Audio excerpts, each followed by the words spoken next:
അപ്പോൾ എല്ലാവർക്കും ലെറ്റ്സ് ക്രാക്കിലേക്ക് സ്വാഗതം. അപ്പോൾ നമുക്ക് കറണ്ട് അഫെയർസ് ചെയ്താലോ. കറണ്ട് അഫെയർസിൽ ഒരു 20 ചോദ്യങ്ങളായിരുന്നു ഞാൻ എടുത്തിട്ടുണ്ടായിരുന്നത്. എണ്ണി നോക്കിയപ്പോൾ 21 എണ്ണം ഉണ്ട്. സാരമില്ല, ഞാൻ ക്വസ്റ്റ്യൻ നമ്പറൊന്നും ഇട്ടിട്ടില്ല. നമുക്ക് ക്വസ്റ്റ്യൻ നമ്പർ ഇട്ടിട്ട് പോവാം കേട്ടോ. ഓക്കെ, ഫസ്റ്റ് ക്വസ്റ്റ്യൻ, ഒന്നാമത്തെ ചോദ്യം. 2024 ജനുവരി 1 ISRO വിക്ഷേപിച്ച ശാസ്ത്ര ഉപഗ്രഹം ഏതാണ്?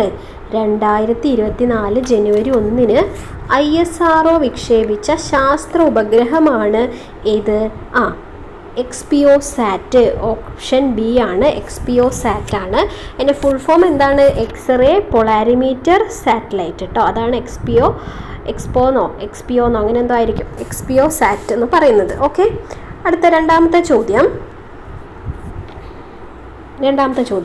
ചുവടെ കൊടുത്തിരിക്കുന്നവയിൽ ഏത് പത്രത്തിൻ്റെ 100ാം വാർഷികമാണ് 2024 ആഘോഷിച്ചത്?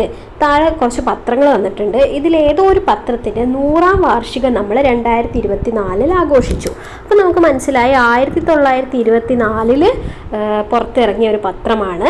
ഏതാണ്? ഓപ്ഷൻ ഡി, അൽ അമീൻ ആണ്. അൽ അമീൻ ആരതാണ്?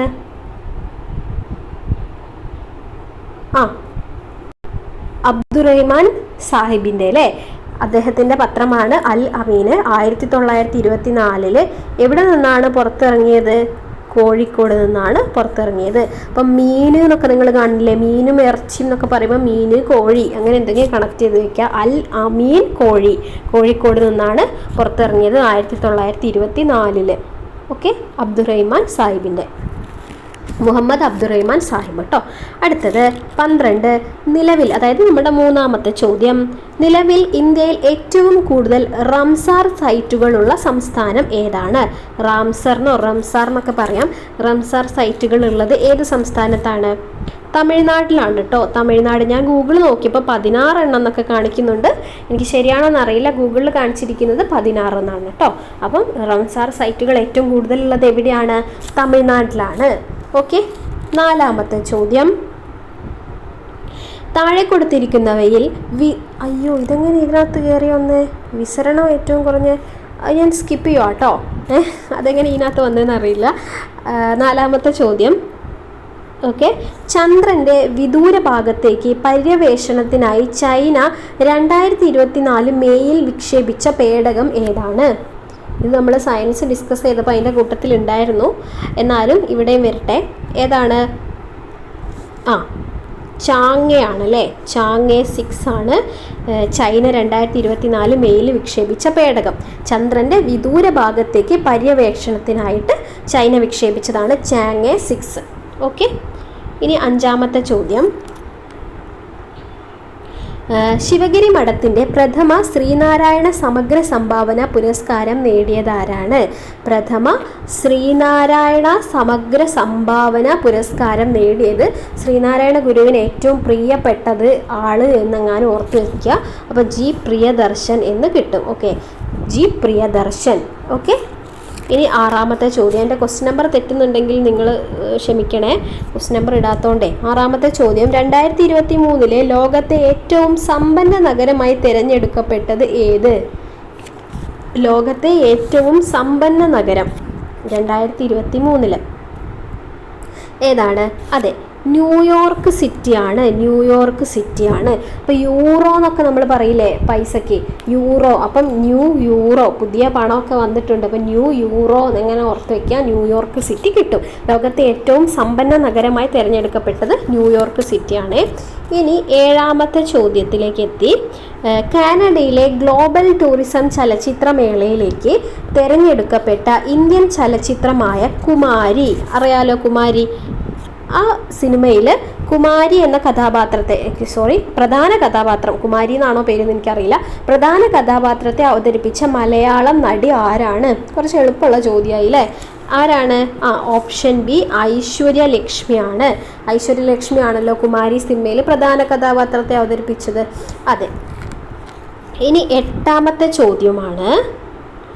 2023 ഏപ്രിൽ 22 സിംഗപ്പൂർ ഉപഗ്രഹമായ ടെലിയോസ് 2 ടെലിയോസ് 2 വിജയകരമായി വിക്ഷേപിച്ച വാഹനം ഏതെന്നാണ് ചോദിച്ചത്. ടെലിയോസ് 2 ഇതിനെ വിക്ഷേപിച്ച വാഹനം ഏതാണ്? PSLV 55. അപ്പം ഏപ്രിൽ 22-നാണ് ഈ 55 എന്ന് പറയുന്ന വാഹനത്തിൽ ആര് പോയത്?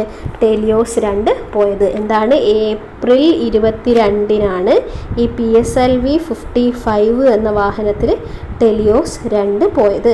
അപ്പോൾ 2255 അങ്ങനെ എന്തെങ്കിലും ഓർത്ത് വയ്ക്കാം. നമുക്ക് ഓപ്ഷൻ്റെ അകത്ത് നാളെ കണ്ടുപിടിക്കണം എന്നല്ലേ ഉള്ളൂ.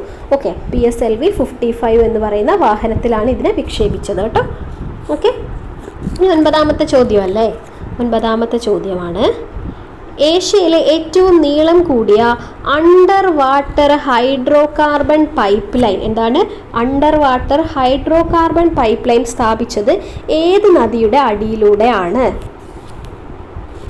ബ്രഹ്മപുത്രയാണ് കേട്ടോ. ബ്രഹ്മപുത്ര നദിയുടെ അടിയിലൂടെയാണ് ഇത് സ്ഥാപിച്ചിട്ടുള്ളത്. ഓക്കെ, 10ാമത്തെ ചോദ്യം, ക്വസ്റ്റ്യൻ നമ്പർ ഇട്ടാൽ മതിയായിരുന്നു, ഒരു അബദ്ധം പറ്റിപ്പോയതാണ്, ഇതിപ്പോൾ ഇരട്ടിപ്പണിയായിപ്പോയി. ഓക്കെ, 10ാമത്തെ ചോദ്യമാണ്, 2023 പത്മപ്രഭ സാഹിത്യ പുരസ്കാരം നേടിയതാര്? 2023 പത്മപ്രഭ ആർക്കാണ് കിട്ടിയത്? സുഭാഷ് ചന്ദ്രനാണ്. ഓപ്ഷൻ ഡി, സുഭാഷ് ചന്ദ്രൻ. ഓക്കെ, 11ാമത്തെ ചോദ്യം എത്തി.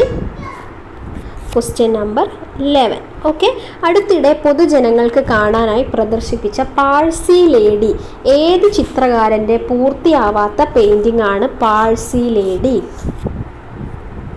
രാജാ രവിവർമ്മേൻ്റെ ആണ് കേട്ടോ. രാജാ രവിവർമ്മേൻ്റെ ആണ് പാഴ്സി ലേഡി. ഓക്കെ, ഇനി 12ാമത്തെ ചോദ്യം, 2022 ഗോൾഡൻ ഗ്ലോബ് റേസിൽ മലയാളിയായ അഭിലാഷ് ടോമി എത്രാമതായാണ് ഫിനിഷ് ചെയ്തത്? അഭിലാഷ് ടോമി രണ്ടാമതായിട്ടാണ് കേട്ടോ. അഭിലാഷ് ടോമി ഫിനിഷ് ചെയ്തത് രണ്ടാമതായിട്ടാണ്. 2022 ഗോൾഡൻ ഗ്ലോബ് റേസിൽ അഭിലാഷ് ടോമി രണ്ടാമതായിട്ടാണ് ഫിനിഷ് ചെയ്തത്. ഓക്കെ, 13ാമത്തെ ചോദ്യം എത്തി. കേവലം 16 മണിക്കൂർ കൊണ്ട് നിർമ്മിച്ച് റെക്കോർഡിട്ട മലയാളം സിനിമ ഏതാണ്? 16 മണിക്കൂർ കൊണ്ട് മാത്രം നിർമ്മിച്ച് റെക്കോർഡിട്ട സിനിമ. അങ്ങനെയൊക്കെ സംഭവിക്കണമെങ്കിൽ അതൊരു അത്ഭുതം തന്നെയാണ് അല്ലേ? അപ്പോൾ ഒരു ദൈവത്തിൻ്റെ ഒരു കളിയാണെന്നൊക്കെ അല്ലെങ്കിൽ അതൊക്കെ ആർക്കെങ്കിലും സാധിക്കുമോ ദൈവത്തിനല്ലാണ്ട്? അങ്ങനെയൊക്കെ നമ്മൾ പറയില്ലേ? അങ്ങനെ നമുക്ക് ഓർത്ത് വയ്ക്കാം, എന്ന് സാക്ഷാൽ ദൈവം. അപ്പോൾ ദൈവത്തിൻ്റെ ഒരു ഇതുള്ളതുകൊണ്ടാണ് അവർക്ക് അങ്ങനെ 16 മണിക്കൂർ കൊണ്ടൊക്കെ ഒരു സിനിമ ഉണ്ടാക്കാനായിട്ട് സാധിച്ചത്. അതുകൊണ്ട് എന്ന് സാക്ഷാൽ ദൈവം എന്നുള്ളതാണ് സിനിമയുടെ പേര്, എന്ന് സാക്ഷാൽ ദൈവം. ഓക്കെ, ഇനി അടുത്ത ചോദ്യം. ആക്ച്വലി എന്നോട് ക്വസ്റ്റ്യൻ നമ്പറൊക്കെ മറന്നുപോയി. 13 14 എന്ന് എനിക്ക് സംശയമായിപ്പോയി. ഓക്കെ, നമുക്ക് നോക്കാം. അടുത്ത ചോദ്യം, വിനോദസഞ്ചാരികളെ ആകർഷിക്കാനായി ഓട്ടോറിക്ഷയിലുള്ള ടുക് ടുക് സവാരി അവതരിപ്പിച്ചത് ഏത് ജില്ലയിലാണ്? ടുക് ടുക് സവാരി അവതരിപ്പിച്ചത് വയനാട്ടിലാണ് അല്ലേ? 11 ഓപ്ഷൻ ഡി, വയനാടാണ് ശരി. അടുത്ത ചോദ്യം, രക്തദാനത്തിനായി വിദ്യാർത്ഥികൾക്ക് അവധി അനുവദിച്ച കേരളത്തിലെ ആദ്യത്തെ സർവകലാശാല ഏത്? രക്തദാനത്തിന് വേണ്ടിയിട്ട് കേട്ടോ. ഏതാണ്? കേരള സർവകലാശാലയാണ്. ഓപ്ഷൻ എ, കേരള സർവകലാശാല. അടുത്തത്, 2023 ജൂലൈയിൽ യുനെസ്കോയിൽ അംഗമായ രാജ്യം ഏതാണ്? അമേരിക്കയാണ് കേട്ടോ. അമേരിക്ക. യുനെസ്കോയിൽ അംഗമായ രാജ്യം അമേരിക്ക. 5ാമത്തെ ചോദ്യം, 4ാമത് നാഷണൽ വാട്ടർ അവാർഡ്സിൽ എന്താണ്? നാഷണൽ വാട്ടർ അവാർഡ്സിൽ മികച്ച സംസ്ഥാനമായി തിരഞ്ഞെടുക്കപ്പെട്ടത് ഏത് സംസ്ഥാനം? ഏതാണ്? മധ്യപ്രദേശാണ് കേട്ടോ. അപ്പം മദ്യം എന്നുള്ള വാക്ക് നമ്മൾ അതിനകത്ത് നിന്ന് എടുക്കുന്നത്. മദ്യം ഇങ്ങനെയാണ് എങ്കിലും നമുക്ക് മദ്യം എന്ന് കണ്ടാൽ ഫുൾ ടൈം വെള്ളത്തിലാണ് എന്നുള്ളൊരു കണക്ഷൻ കൊടുക്കാം. മധ്യപ്രദേശ് ഫുൾ ടൈം വെള്ളം. അപ്പോൾ നാഷണൽ വാട്ടർ അവാർഡ്സിൽ മികച്ച സംസ്ഥാനത്തിന് തിരഞ്ഞെടുക്കപ്പെട്ടത് മധ്യപ്രദേശ്. അടുത്ത ചോദ്യം, ടൈറ്റാനിക് ദുരന്തത്തിൻ്റെ അവശിഷ്ടങ്ങൾ സന്ദർശിക്കാൻ പോകും വഴി അപകടത്തിൽപ്പെട്ട ടൂറിസ്റ്റ് അന്തർവാഹിനി ഏതാണ്? അത് എളുപ്പമായിട്ട് കണക്ട് ചെയ്യാം. ടൈറ്റാൻ തന്നെയാണ് കേട്ടോ. ടൈറ്റാനിക്കിനെ കുറിച്ച് അന്വേഷിക്കാൻ പോയിട്ട് അപകടത്തിൽപ്പെട്ടു. അപ്പോൾ അതാരാണ്? ടൈറ്റാനാണ്. ഓക്കെ, അടുത്ത ചോദ്യം, 32 വർഷത്തെ സേവനത്തിന് ശേഷം ഡീകമ്മീഷൻ ചെയ്ത നാവിക കപ്പലായ INS കിർപ്പാൻ ഓക്കെ ഏത് രാജ്യത്തിനാണ് ഇന്ത്യ കൈമാറിയത്? ഏതാണ്? വിയറ്റ്നാമിനാണ് കേട്ടോ, വിയറ്റ്നാം. അപ്പം എന്താണ്, വിയറ്റ്നാമിന് വിറ്റു എങ്ങാണ്ട് ഓർത്ത് വെച്ചാൽ മതി. കിർപ്പാനെ കൈമാറി എന്നുള്ളത് വിറ്റു എന്ന് ഓർത്ത് വെച്ചാൽ വിയറ്റ്നാം എന്നുള്ളത് കിട്ടും. ഓക്കെ, അടുത്തത് 15. ഓക്കെ, 15ാമത്തെ ചോദ്യം, COVID-19 ഏത് വകഭേദത്തിനെതിരായ വാക്സിനാണ് ഇന്ത്യയിൽ വികസിപ്പിച്ച ജെംകോവാക് ഓം എന്ന് പറയുന്നത്? ഏത് വകഭേദത്തിന് എതിരെയാണ്? ഒമിക്രോൺ ആണ് കേട്ടോ, Omicron. Okay, option D Omicron. 18. 2023 കേന്ദ്ര ബാലസാഹിത്യ പുരസ്കാരത്തിന് മലയാളത്തിൽ നിന്ന് അർഹമായ കൃതി ഒന്ന് നോക്കി വെച്ചോളൂ. ബാലസാഹിത്യമൊക്കെ നമുക്ക് പഠിക്കാനുള്ളതുകൊണ്ട് മലയാളത്തിൽ നിന്ന് അർഹമായ കൃതി ഏതാണ്? പെരുമഴയത്തെ കുഞ്ഞിതളുകൾ. അപ്പോൾ പെരുമഴയത്തല്ലേ കുട്ടികൾ ഇങ്ങനെ ഇറങ്ങി കളിക്കുകയൊക്കെ ചെയ്യൂലേ? അപ്പോൾ ബാലസാഹിത്യം പെരുമഴയത്തെ കുഞ്ഞിതളുകൾ കേട്ടോ. ഓക്കെ, ഇനി 20. 2023 ജൂണിൽ പ്രധാനമന്ത്രി നരേന്ദ്രമോദി ഏത് അപൂർവ നേട്ടത്തിനാണ് ഉടമയായത്? ഓപ്ഷൻസ് നോക്കൂ. കണ്ടല്ലോ, ഏതാണ്? ഓപ്ഷൻ ഡി ആണ് വരുന്നത്. എന്താണ്? അമേരിക്കൻ കോൺഗ്രസിൻ്റെ സംയുക്ത യോഗത്തെ 2 തവണ അഭിസംബോധന ചെയ്ത ആദ്യ ഇന്ത്യൻ പ്രധാനമന്ത്രിയാണ് നരേന്ദ്രമോദി. ഓക്കെ, ഇതാണ് അദ്ദേഹത്തിന് ഉണ്ടായിട്ടുള്ള അപൂർവ നേട്ടം എന്ന് പറയുന്നത്. ഓക്കെ, അപ്പോൾ നമ്മൾ എത്ര ചോദ്യം ഡിസ്കസ് ചെയ്തു എന്നുള്ളത് എനിക്ക് അറിയില്ല. നിങ്ങൾക്ക് യൂസ്ഫുൾ ആയിട്ടുണ്ടാവും എന്ന് വിചാരിക്കുന്നു. നമുക്ക് ഇനിയും കറണ്ട് അഫയേഴ്സ് ചെയ്യാം. ഓക്കെ, പ്രധാനപ്പെട്ട ചോദ്യങ്ങൾ മാത്രമേ ഞാൻ സെലക്ട് ചെയ്യുന്നുള്ളൂ. അപ്പോൾ എല്ലാവരും നന്നായിട്ട് പഠിക്കൂ. All the best.